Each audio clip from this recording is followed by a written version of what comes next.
Has a single yes ever changed your entire career? When I accepted a last-minute conference speaking slot, I didn't know the CEO would be in the audience. Can you cover Jessica's presentation tomorrow? She's sick. My manager's email arrived at 4:45 p.m. on a Friday. I stared at my screen, anxiety building. Public speaking terrified me. I was a behind-the-scenes data analyst who deliberately avoided the spotlight. Jessica was our charismatic team lead who could charm executives with ease. Her presentation slot was at the company's biggest annual conference, 500 attendees, including leadership from across the organization. My finger hovered over the keyboard. A simple no would protect me from potential humiliation. Nobody would blame me for declining with such short notice. I had planned to spend the weekend hiking, not frantically preparing slides, but something made me type yes instead. I spent the entire night rebuilding Jessica's presentation. But rather than trying to mimic her polished style, I leaned into what I knew best, the data.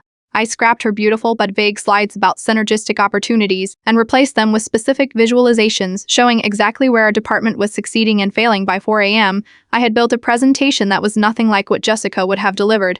It was blunt, data-heavy, and included 3 recommendations that directly contradicted our department's current strategy.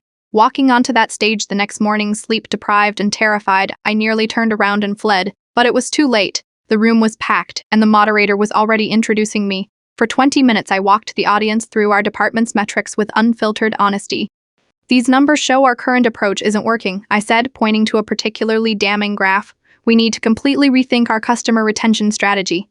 The crowd was surprisingly engaged. A few executives in the front row were taking notes. When I finished, the applause seemed genuine, not just polite. As people filed out, a man in a suit I didn't recognize approached me. That was refreshingly honest, he said. Most presentations I sit through are just ego-stroking exercises with manipulated data. I thanked him, assuming he was a middle manager from another department. I'd like you to present these findings to my executive team on Monday, he continued, handing me his card. It was Michael Richardson, our CEO. Monday's presentation led to a complete overhaul of our customer retention strategy, with me leading the new task force. 6 months later, our numbers improved dramatically.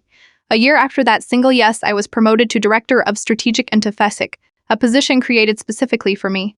Yesterday, I found myself in a familiar situation, asking a nervous junior analyst to fill in for a last-minute presentation vacancy.